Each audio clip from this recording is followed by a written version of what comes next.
Hi, this is Kelsey Blejo, and I'm going to be talking about helping students realize their learning norms. There's a video called Leaving to Learn, and it was talking all about the 10 norms. So I'm going to focus on those and how I'm helping my students with them. So the first one is relationships. So one big thing that I'm learning a lot more about, and I think is going to be a really cool tool to use in my classroom, is restorative practices in circles. So having myself facilitate them where students are connecting, answering questions while sitting in a circle, and there's like circle norms. And then there's like different tiers for how intense we want the circles to be. So I think that'll be really helpful with building relationships within the classroom with my students, student to student, that kind of thing. So I think I want to start incorporating more of those in the classroom. And then just simple get to know you games, one-on-one conversations. I like to take class walks with my students, especially in our nutrition class, getting them up and moving, and just getting those conversations for one-on-one stuff. And then also setting expectations early, and this can apply to any classroom, but trying to build those relationships early on and then setting expectations, I think, can help facilitate trust, and again, build those relationships. Number 2, relevance. In my family consumer sciences world, our topics are really relevant. I included a little picture up here, so real skills for real life. It's very relevant to them, so maybe not necessarily at the moment, but it will be in the future. And then, again, I think making those connections with what they know, what they want to know, and trying to get to know the students on an individual level to, again, apply that relevance to them, I think is really important. And then project-based learning, so having more projects that connect to the outside world, I think is really important, and having a connection to someone else is also important too. And I think this applies to any classroom, so as an admin, I'd really strive to incorporate more of that and have my teachers incorporate that. Time, one thing I wish we all had more of, but time, just making sure that I'm investing in my students with the time that I do have with them. I only teach quarters, so it goes by super quick. So trying to give students the adequate amount of time that they need, but also trying to stay on schedule as well. So just making sure that every student gets everything they need to learn. And then giving each student the time that they need to be successful on an assignment, on a unit, on a test, whatever that might look like. And then time and a half if needed, kind of depending on the student. One thing our school is really trying to push is equity in grading, so trying to make that shift as well. So just trying to be conscious of that too. And I think, again, trying to be supportive as an admin with all of these things is also really important. And then timing, so lessons and objectives that progress and build off each other. Again, my content is very much all about this, so we have them kind of progress and build off of each other. And then, again, timing for students, so allowing them to move forward and slow down if needed. I think, need to work on this a little bit more, but making sure that there's like self-guided options for students with projects, assignments, notes, that kind of thing. I think just giving them more option with timing will be really beneficial. Play, so giving students options for how they want to show something, giving lots of hands-on stuff. Again, with my content, there's a lot more hands-on interactive stuff. And then just giving them some free time to play and explore, using those KWL charts to see what they already know, what they want to know. So really pushing on that and just seeing where we can take our class based on what they want to know, I think will be really cool. So just allowing time for that. And then practice. I think this is really valuable, and it definitely made me think a lot more of how I'm using practice in my lessons, and how I can continue doing it and how I can push other teachers too. Especially trying to spend more time on certain units that can be really useful.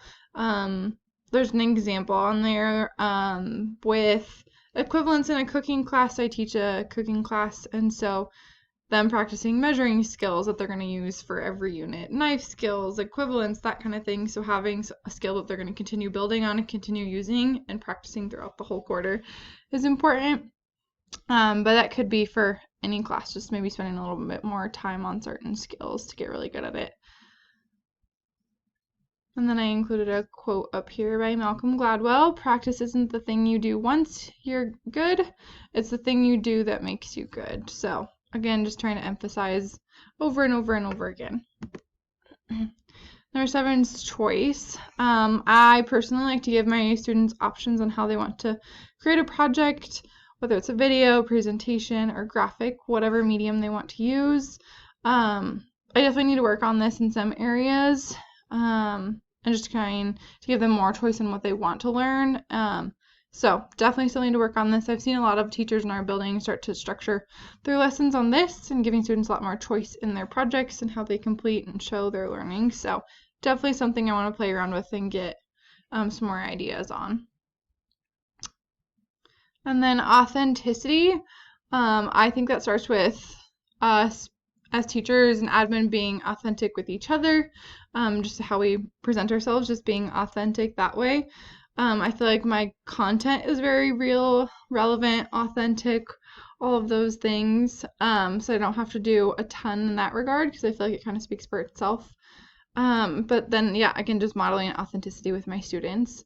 And then I included a Brene Brown quote. Authenticity is not something we have or don't have. It's a practice, a conscious choice of how we want to live. Authenticity is a collection of choices that we have to make every day. It's about the choice to show up and be real.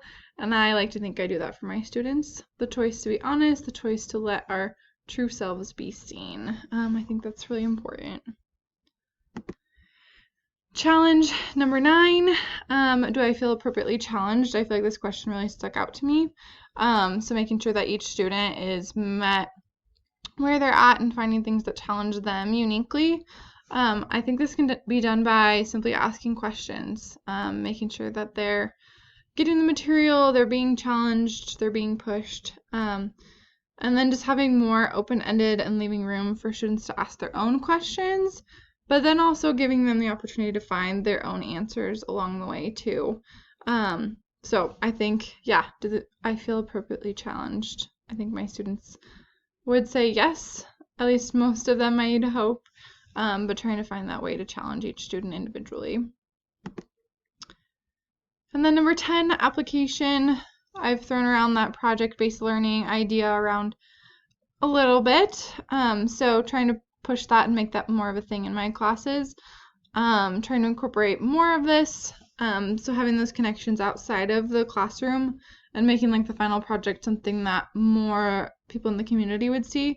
And then I put up here, if you're not familiar with the project-based learning, so those 7 essential elements: challenging problem, sustained inquiry, so this could be something that the students come up with on their own, sustained inquiry, authenticity, student voice and choice, reflection, critique, revision, and then public product, so having it visible for the community to see, so not just students in the classroom.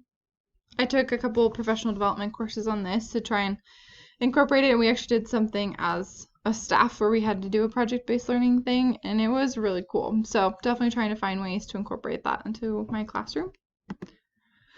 And then here's I'll get my video out of the way, my standard correlation, relevancy, and reflection as well. And then here's my references. So again, some big things that I took away. I kind of mentioned it with each slide, but just overall trying to help my students to hit all of these norms and feel like they have accomplished them. So just making it kind of more common that my students make sure they feel like they've hit all of those. And I think it's super important for me to look at this as a future administrator, just to push my teachers in this direction and make sure students are put first, and just help me to evaluate what I'm doing well and what I need to work on. And then, yeah, the standard correlation, again, just making sure that my students are supported and their needs are met, no matter what those needs are. So thank you. Thanks for listening.